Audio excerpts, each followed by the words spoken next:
quick warm-up question before getting to basketball. We see your Madden team is 8-2. You know, Quinn had a tough loss. It looks like to Markeith, who is now 7-3. Quinn was undefeated. How's your squad responding to your coaching? How do you feel about your prospects as you move forward with your Madden team? I feel very confident going into week 11. Today is week 11, and we head to Atlanta to face KCP and the Falcons, sitting at 8-2, and I feel good. Brady has his team well prepared. Coach Arians has his team prepared. Ronald Jones is the league MVP right now, and Gronk and Mike Evans and my receiving core are looking forward to the challenge against that defense. And then our defense is looking forward to trying to, which no one can do, is slowing down Julio Jones. But if we can slow him down a little bit, we give ourselves a good chance to go into Atlanta and come out of there, 9-2. So see what happens. Yeah, I mean, you were an all-state receiver. Dudley said when he played, he was a little surprised with how much you pounded the run. LeBron, is that just kind of game plan with what you had on your roster? Yeah, every game presents different challenges. So, depending on, the calls with the defensive coordinators calling versus my offense would dictate, some of the play calls that I have. If it's 8 in the box, then I know I got some passes that I can make. If it's, 6 in the box, and they playing a nickel or whatever the case may be, then I know I can, I can run the ball pretty effectively. So, just trying to be very efficient and have a game plan and then let the game take care of itself. All right, for hoops, Portland's been basically playing playoff games, right, for the whole time in the bubble, and it hasn't been the same for you guys for obvious reasons. How do you get the squad to meet that standard, day one? And of course, you've all been there a million times. So how does that play out for you? I'm not smiling at your question. Anthony is behind the. When he does silly stuff, I call him Anthony. Yeah. I'll only call you Anthony. I'll meet you in the middle room. Oh, okay. I'll see you in a little bit. They definitely been playing playoff basketball since they got here to the bubble. Obviously, a lot of the games is like must win. They probably felt, and they've been playing some really good basketball along with some other teams here in the bubble. And it's going to be challenging for us, but that's what the playoffs is all about. Every matchup should be challenging, and that's what you live for moments to be challenged. So I look forward to the opportunity. Hey, LeBron, it's Dave. How do you see Carmelo's role with this Blazers team, and what did you just think of the opportunity to face him in the playoffs? 17 years have to come to the league together, 8 years since you guys last faced off in the postseason. I guess, they've given him a role and they've accepted his role and has flourished under it. He gets a lot of catch and shoot opportunities. He shoots the ball extremely well, always have, and catch and shoot opportunities. When he gets smalls on him, he takes them to the post and uses his ability to, with his weight, with his footwork in the post, to exploit those matchups, and it's worked well for them. It's always fun and exciting to be on the same floor as one of your brothers, one of your best friends. So, that's exciting for me. Allie. All right, Tanya, can you describe the moment when you guys were in the Bahamas and you see Carmelo drifting off into the ocean? Can you describe what went through your mind and what you did and all that? Can I describe it? I don't know. I just knew that he was not back at the boat with the rest of us, and so I went out looking for him, and through the grace of God and through strength and not being afraid of the water, was able to help him back to the boat, and so it was the only thing that was on my mind at that point in time, was getting my brother back to the boat. his life? Did you think he was in danger when you were looking for him? I seen the current was a little bit stronger than what it first started at, where we were, and I don't know, it's a blessing, honestly. We all talked about it, and he told me that, he felt like I saved his life, and I don't really know what to say, to be honest. I'm just happy he's still here, obviously. Kyle, good? AD had some really great games during the seeding games, some forgettable games during the seeding games. How much of a key is it for this series specifically for him to really dominate the Blazers front court, especially when you think about that sort of 2018 series where he led that sweep? We just want AD just to be, hey, my guy. Hey, buddy. Yeah, I'm good. How you doing? How's the quad? Yeah, good. All right. AD's job is to just be AD. There's no extra pressure. Just be AD. He do everything. He does everything. He handles the ball for us. He posts up. He's on the perimeter. He's Defensive Player of the Year. There's nothing to even. There's no added pressure to go out and be AD. AD is dominant when he steps out on the floor before they even start in the stats. So, I think he's looking forward to the opportunity of being back in the postseason again, as well as his teammates. Mark Medina. LeBron, with how unique this whole year has been for a number of reasons, the unprecedented nature of competing for a championship in a bubble atmosphere. How do you compare what this challenge has been compared to other moments of your career? Probably going to be probably the toughest one. This is the toughest, championship run for me personally, from the circumstances of just being in here. So how do you approach it? I don't know yet. I lock in. I've been locked in for the last couple of days once I knew Portland was our opponent. And that's really the only thing I've pretty much been thinking about. And I prepare as the same way. Just some other things changed, as if you were, in different previous seasons. But as far as me being locked in, that doesn't change. Taylor Brooks. Hey, Ron, so you gave us a nice scouting report for the Falcons. So you're playing in Madden. Can you give us a scouting report for the Blazers? They have a two-headed monster and Dame and CJ. And it starts and ends with those guys. They control the tempo. They control the pace. They do all of the ball handling. And they're the rock of that franchise because they've been there. They've seen it all. They have playoff experience.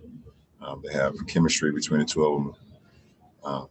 And we have to have 10 eyes on them at a time. You got the 2 eyes that's guarding the ball and the other 8, throughout every possession because they're that dangerous. So it starts with them. And then they have a Hall of Famer in Carmelo Anthony who can erupt at any point of a game. So you have to always key in on him and have that respect factor because you know what he's capable of doing. And I believe Nurkic and Zach coming back from injury has helped him out a lot as well. They move extremely well, offensively.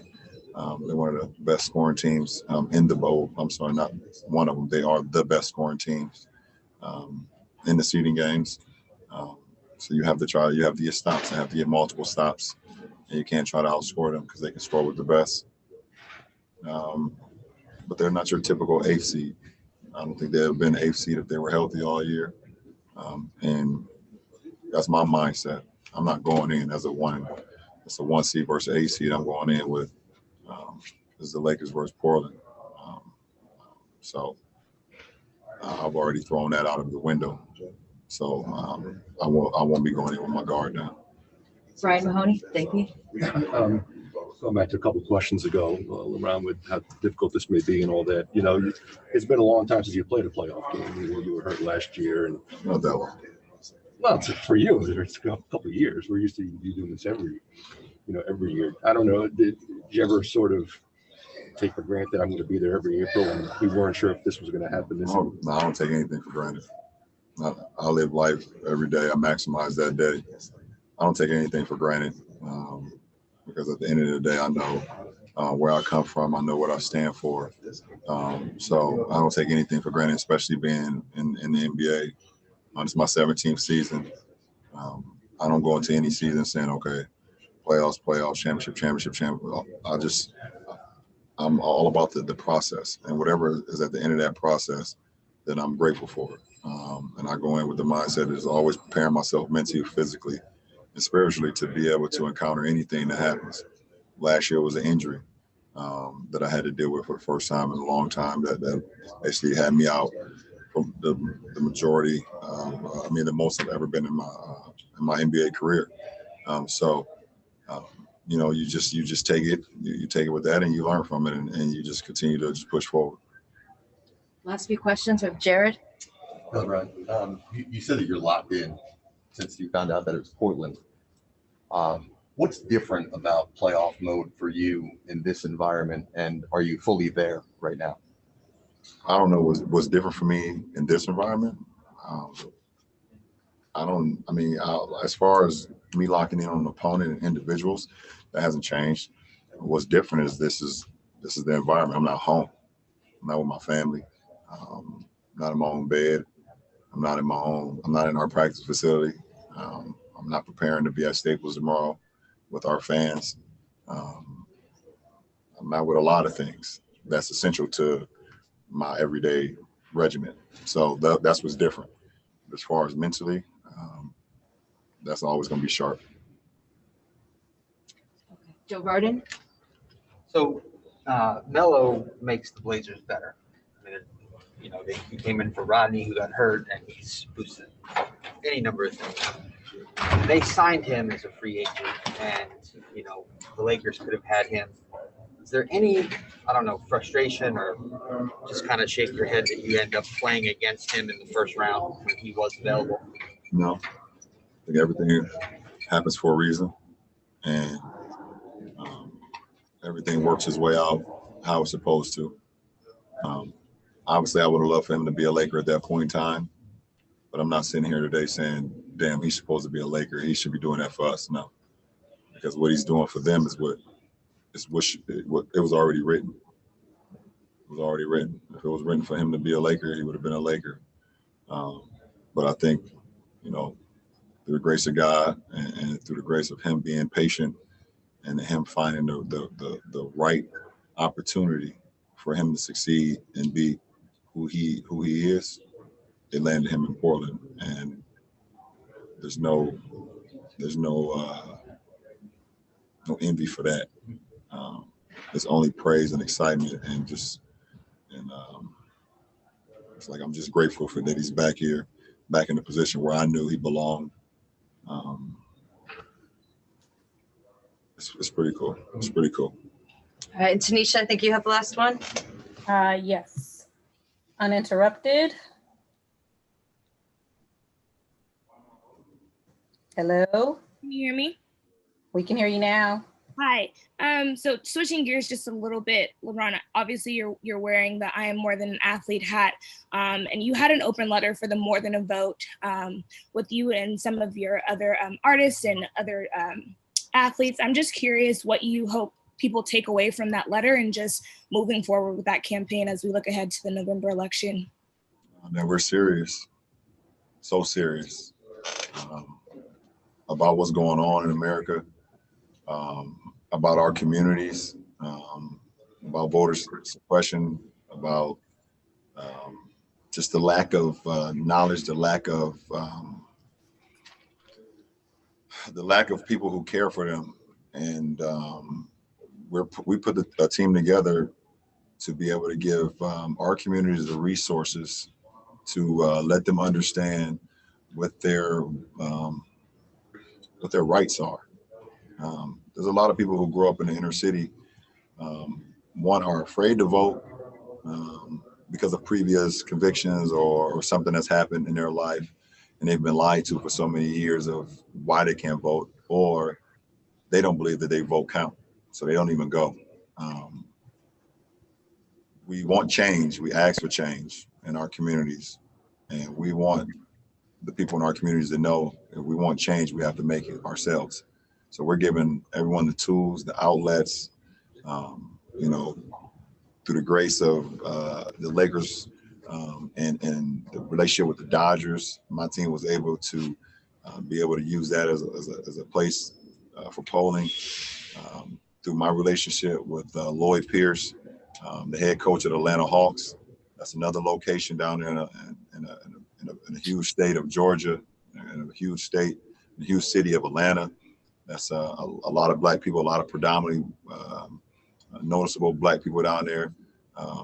And then also my relationship with Udonis Haslam. Guys seeing what we're able to do in Florida and in Miami. So just trying to give all the resources that we can, because we know how important November is, but more importantly, even past November, because it doesn't stop, and we don't want it to stop. We want to continue to keep our foot on the gas, and continue to learn and continue to educate ourselves, because when we don't, it trickles down to the next generation, because knowledge is power, and when you don't have knowledge, the kids that come after us, they don't have it, and it trickles down from generation to generation to generation. So I want to create mental wealth for generations to come, not only here with me, but